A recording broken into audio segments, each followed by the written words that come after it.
Welcome to Matter of Trust. Join us as Morgan Jones takes us through his exhibit on eco-flooring for renovating your home. Take it away, Morgan.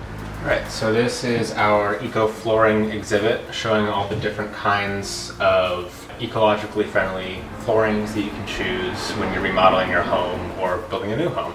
So you have things like recycled carpet, which is a little more standard. A lot of people are having that nowadays. So that's just your old carpets that you throw away when you replace them. But some places have been able to set up facilities where you can grind them up and reuse the fibers for this top pile while putting it on a new sort of backing. You have wool carpet, which is more sustainable because all the fibers come from sheep. So instead of it being a synthetic like polyester, which is oil-based, you have a natural, sustainable option here, which is a lot softer. It's really nice, but it is more expensive.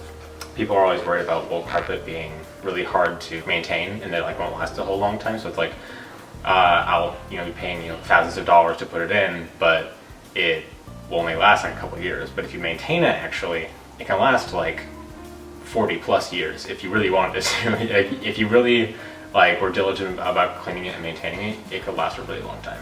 We also have things like reclaimed hardwood. It's really strong, really durable, really nice looking too. It's great for the US because we have a lot of old like heartwood from when we were cutting down trees in the 1800s.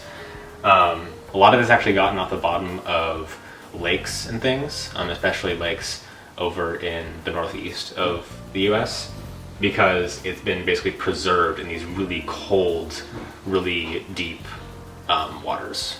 It's really cool.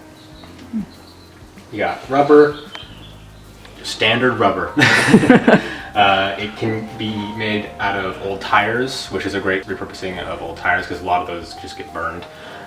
So if you grind those up and sort of re-seal them, you can make really nice rubber water-sealed rooms like a home gym or even like a kitchen. You can get recycled rubber where it's like all ground up and then pressed again, or you can get new rubber that lasts a pretty long time nowadays.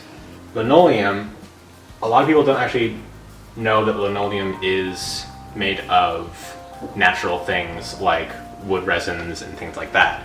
So it's actually, even though people don't think of it, it actually is a possibly sustainable thing. It just matters on where you get it from. If the company you're getting it from uses sustainable practices. Bamboo, it's one of the ones that a lot of people know about nowadays just because it grows so quickly. It has a really fast turnaround in terms of regrowth time. So in terms of comparing it to like something like these hardwoods that take a long time to grow, like hundreds of years, you can get the same amount of bamboo in a decade. So definitely a good option. A little less strong, but it has a lot of versatility in terms of what it can be used for. So it can be used for floors, it can be used for furniture, it can be used for really whatever you want. Recycled glass, pretty self-explanatory.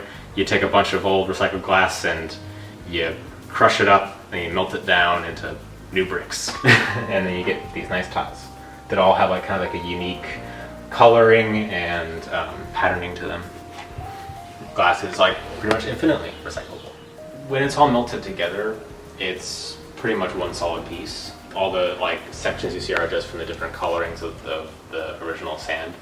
Like most glass things, if you drop something hard and heavy on it, it'll break.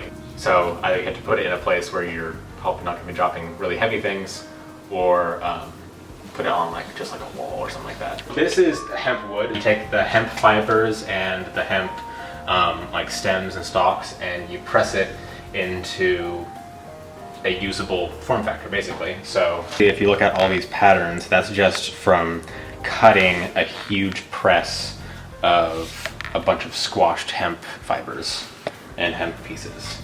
So it has a cork back, it has sort of a pressed wood fiber middle for some thickness. Then the top, the part that's going to be on your feet and it's resistant to a lot of things such as moisture, it's resistant to microbes, all that kind of stuff, is going to be on the top.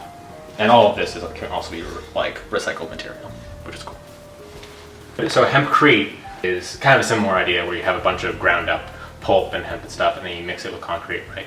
So you can have the strength of fibers within that, and it kind of helps offset the amount of concrete that you're using. You can also make it out of pure hemp if you really wanted to. You could just grind up a bunch of fibers and water, and then you have like an adhesive, like a glue or something like that, usually a natural glue like wood sap or something like that, and then you can have a whole quote unquote like concrete type of flooring. Cork. So this cork is actually, it looks like wood, of course, but it's cool because if you look at the cross section, it's actually just like a laminate top that they put on to make it look like wood, but it's still a cork inside.